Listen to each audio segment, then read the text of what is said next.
महाभारत, अर्जुन की प्रतिज्ञा। महाभारत का भयंकर युद्ध चल रहा था। लड़ते लड़के अर्जुन रणक्षेत्र से दूर चले गए थे।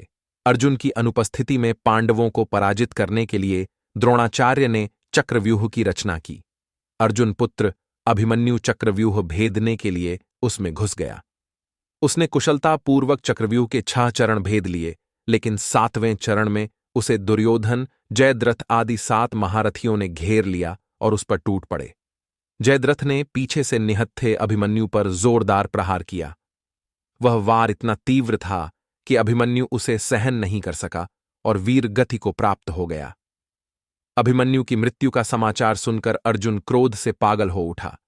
उसने प्रतिज्ञा की कि यदि अगले दिन सूर्यास्त से पहले उसने जयद्रथ का वध नहीं किया तो वह आत्मदाह कर लेगा। जयद्रथ भयभीत होकर दुर्योधन के पास पहुंचा और अर्जुन की प्रतिज्ञा के बारे में बताया। दुर्योधन उसका भय दूर करते हुए बोला, चिंता मत करो मित्र, मैं और सारी कौरव सेना तुम्हारी रक्षा करेंगे। अर्जुन कल तुम तक नहीं पहुंच पाएगा, उसे आत्मदाह करना पड़ेगा।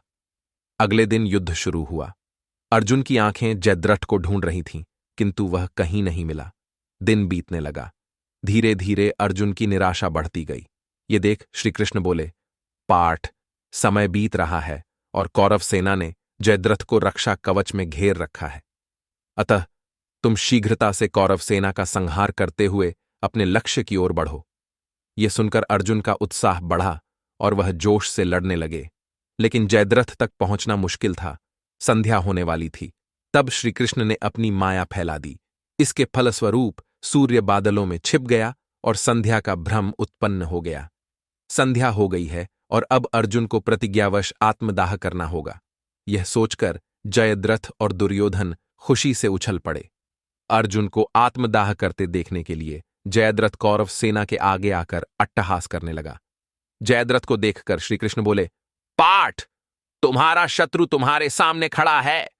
उठाओ अपना गांडीव और वध कर दो इसका। वह देखो, अभी सूर्यास्त नहीं हुआ है। यह कहकर उन्होंने अपनी माया समेट ली। देखते ही देखते सूर्य बादलों से निकल आया।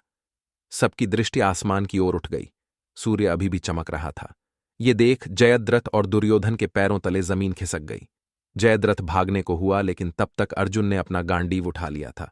तभी श्रीकृष्ण चेतावनी देते हुए बोले, हे अर्जुन, जयद्रथ के पिता ने इसे वरदान दिया था कि जो इसका मस्तक जमीन पर गिराएगा उसका मस्तक भी 100 टुकड़ों में विभक्त हो जाएगा। इसलिए यदि इसका सिर जमीन पर गिरा तो तुम्हारे सिर के भी 100 टुकड़े हो जाएंगे। हे पार्थ, उत्तर दिशा में यहां से 100 योजन की दूरी पर जयद्रथ का पिता तप कर रहा है। तुम इसका मस्तक ऐसे काटो कि वह इसके पिता की गोद में जाकर गिरे।